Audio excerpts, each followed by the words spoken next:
मैं अंजलि मिश्रा और स्वागत है आपका हमारे चैनल में। जैसे जैसे उत्तर प्रदेश का चुनाव करीब आ रहा है, वैसे वैसे आरोप और प्रत्यारोप अपनी जगह इस चुनाव के बीच में बनाते नजर आ रहा है। 10 फरवरी से उत्तर प्रदेश में विधानसभा चुनाव शुरू होने वाले हैं और ऐसे में दल बदल में अलग अलग लोगों का आना और जाना लगा हुआ है। यानी आया राम गया राम वाली बातें अब चुनाव के वक्त में ही राजनीति समीकरण को देखने के लिए मिलती है, क्योंकि इसी वक्त पार्टी बदलते हुए लोग नजर आते हैं। जो पार्टियां 5 साल 6 सालों तक अच्छी रहती है, अचानक पार्टी के साथ उनके टर्म्स जो है इस चुनाव से पहले खराब होते नजर आते हैं। ऐसे में आपको बता दें कि स्वामी प्रसाद मौर्य ने बीजेपी का दामन छोड़ वो आगे किसी और पार्टी को ज्वाइन करने वाले, लेकिन किस पार्टी को ज्वाइन करने वाले हैं इसे लेकर अब तक उन्होंने खुलासा नहीं किया है। लेकिन उनके इस दल बदलू की वजह से अब उन पर लगातार सवाल खड़े किए जा रहे हैं, या यूं कह सकते हैं कि अब स्वामी प्रसाद मौर्य को बीजेपी लगातार आड़े हाथ लेती नजर आ रही है और स्वामी प्रसाद मौर्य पर तंज कसती नजर आ रही है। और साथ ही साथ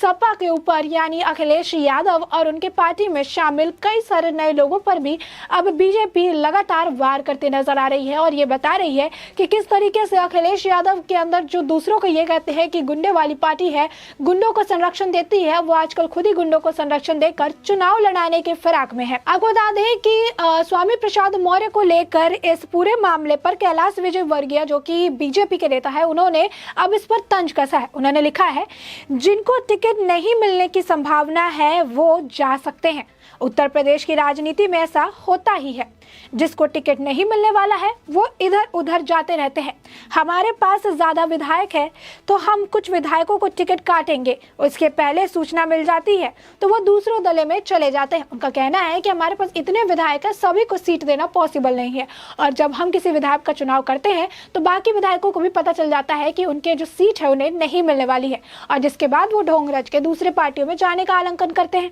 जो कि इस बार देखने के लिए मिला। और आपको बता दें कि स्वामी प्रसाद मौर्य भी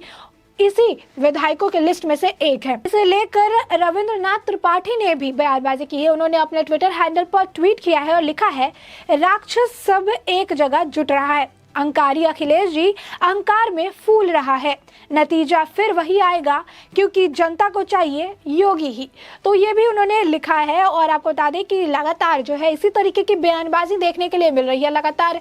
जो है स्वामी प्रसाद मौर्य हो या फिर अखिलेश यादव, इसी तरीके के जो बयानी आप कह सकते हैं बाजार इस वक्त काफी ज्यादा गर्म है, क्योंकि राजनीति इस वक्त चरम पर है। अब आपको बता दें कि इस पूरे मुद्दे में एक और बयान निकल कर आया है स्वतंत्र देव सिंह का। उन्होंने लिखा है कि ओबीसी समाज को सामाजिक, आर्थिक और राजनीतिक प्रतिनिधित्व जितना भाजपा से मिला है उतना किसी भी सरकार में अब तक नहीं मिला था। हमारे लिए पी का अर्थ है पिछड़ों का उद्धार करना। कुछ लोगों के लिए पी का अर्थ सिर्फ पिता पुत्र परिवार का उद्धार होता है। यानी यहाँ पर यह अखिलेश यादव और आपको बता दें कि अकाली दल, शिवसेना, कांग्रेस और एनसीपी सभी के ऊपर जो है लगातार निशाना साधते नजर आ रहे हैं, क्योंकि यहाँ पर राहुल गांधी और सोनिया की जो जोड़ी है, आप देख सकते हैं सोनिया के वो बेटे हैं और ऐसे में ठाकरे का जो बेटा है वो भी इस वक्त सरकार में है, बादल जी के जो बेटे हैं अकाली दल में वो भी सरकार में है। तो उनका कहना है कि कहीं ना कहीं बाकी लोगों के लिए पी का अर्थ सिर्फ पिता पुत्र और परिवार का उद्धार है, लेकिन हमारे लिए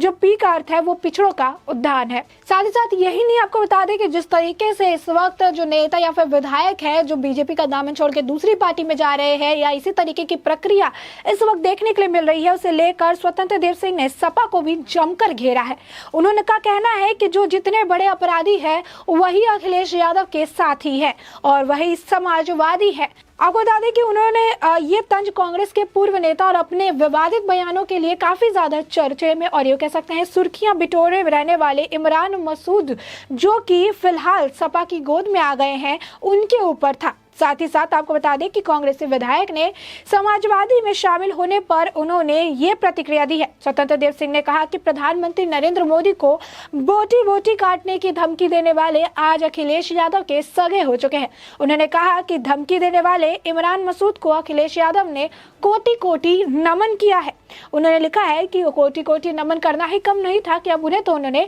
अपना भाईजान भी बना लिया है। उन्होंने कहा ये वही 20% है जो उत्तर प्रदेश की बहन बहन बेटी, युवाओं और किसानों के लिए घातक है। आपको बता दें कि इससे पहले इस पूरे मामले को लेकर केंद्रीय शिक्षा मंत्री और भाजपा के यूपी चुनाव प्रभारी धर्मेंद्र प्रधान ने भी समाजवादी पार्टी को घेरा था और समाजवादी पार्टी के ऊपर सवाल खड़े किए थे। उन्होंने कहा था कि समाजवादी पार्टी को उनकी विवादास्पद बोटी टिप्पणी के लिए जाने वाले नेता को शामिल करने के लिए फटकार लगाई थी। उन्होंने कहा कि जबकि प्रधान ने किसी भी तरीके से किसी का नाम नहीं लिया, लेकिन उन्होंने इनडायरेक्टली अपनी बात को, अपने बयान को सामने रखा। उन्होंने स्पष्ट तरीके से इमरान मसूद के ऊपर ही तंज कसते हुए उन्होंने कहा था कि इमरान को सपा में शामिल कराने के सपा का असली चरित्र सामने आ चुका है। सपा क्या सोचती है, उनकी विचारधारा क्या है और किस एजेंडा को लेकर वो चल रही है, ये भी लोगों के सामने, जनता के सामने साफ हो चुका है। प्रधान ने बुधवार को बयान जारी किया था कि उत्तर प्रदेश में आतंक, गुंडाराज, दंगाराज की पर्याप्त बनी समाजवादी पार्टी सत्ता पाने के लिए बोटी करने वालों का भी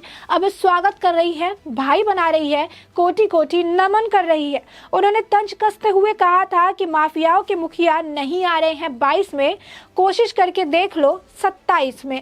तो आपको बता दें कि इस वक्त ट्विटर पर वॉर देखने के लिए मिल रहा है। हर व्यक्ति जो ट्विटर पर है अपने बयानों को जो है धड़ल्ले से रखते हुआ नजर आ रहा है और ऐसे में लगातार सपा के ऊपर तंज कसते हुए नजर आए, सपा को घेरे में लेते नजर आ रहे हैं और स्वामी प्रसाद मौर्य के ऊपर भी इसी तरीके से सवाल खड़े करते नजर आ रहे हैं। जो 5 साल उन्होंने सत्ता में तो एंजॉय किया, लेकिन अब उन्हें लगा कि अब उन्हें पार्टी का टिकट नहीं मिलेगा तो उन्होंने पार्टी का दामन छोड़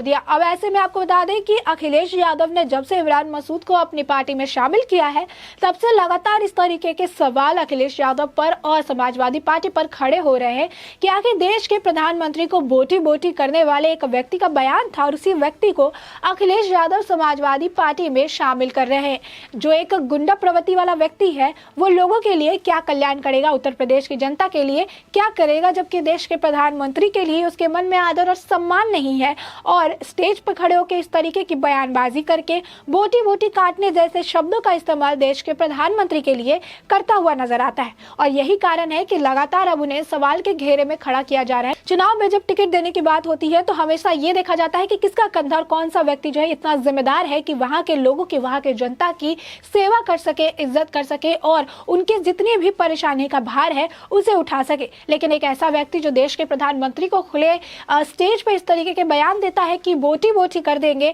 ऐसे व्यक्ति को पार्टी में शामिल करने के बाद लगातार अखिलेश यादव और समाजवादी पार्टी सभी लोगों के, जनता के और साथ ही साथ भाजपा के लोगों के निशाने पर आ चुके हैं कि आखिर ये कौन सी सरकार है। क्या ये गुंडों की सरकार है, क्या ये दंगइयों की सरकार है? और आपको बता दें, ये हम नहीं, ये जनता सवाल कर रही है और ये बीजेपी की तरफ से लगातार उनसे सवाल पूछे जा रहे हैं, जिसका जवाब अखिलेश यादव ने अभी तक नहीं दिया है। आपको बता दें कि यही नहीं, जिस तरीके से स्वामी प्रसाद मौर्य का कहना है कि उन्होंने 8 साल पहले एक मामला था जिसके बाद उन्होंने जैसे इस्तीफा दिया है उनके ऊपर गैर जमानती वारंट डाल दिया गया है। इसे लेकर भी इस वक्त ट्विटर पर काफी ज्यादा जो है कह सकते हैं कि रिएक्शन देखने को मिल रहा है, क्योंकि इस बात में कोई भी सच्चाई नहीं है जो कि स्वामी प्रसाद मौर्य कह रहे हैं कि 8 साल बाद का मामला खुल गया है, क्योंकि उनके ऊपर 2014 का मामला था, 2016 में स्टे ऑर्डर लिया गया था और उसके बाद 6 जनवरी को उनकी डेट थी जिस पूरे मामले में उनको बुलाया गया था, जिस पर उन्होंने देवी देवताओं के ऊपर विवादास्पद टिप्पणी की थी।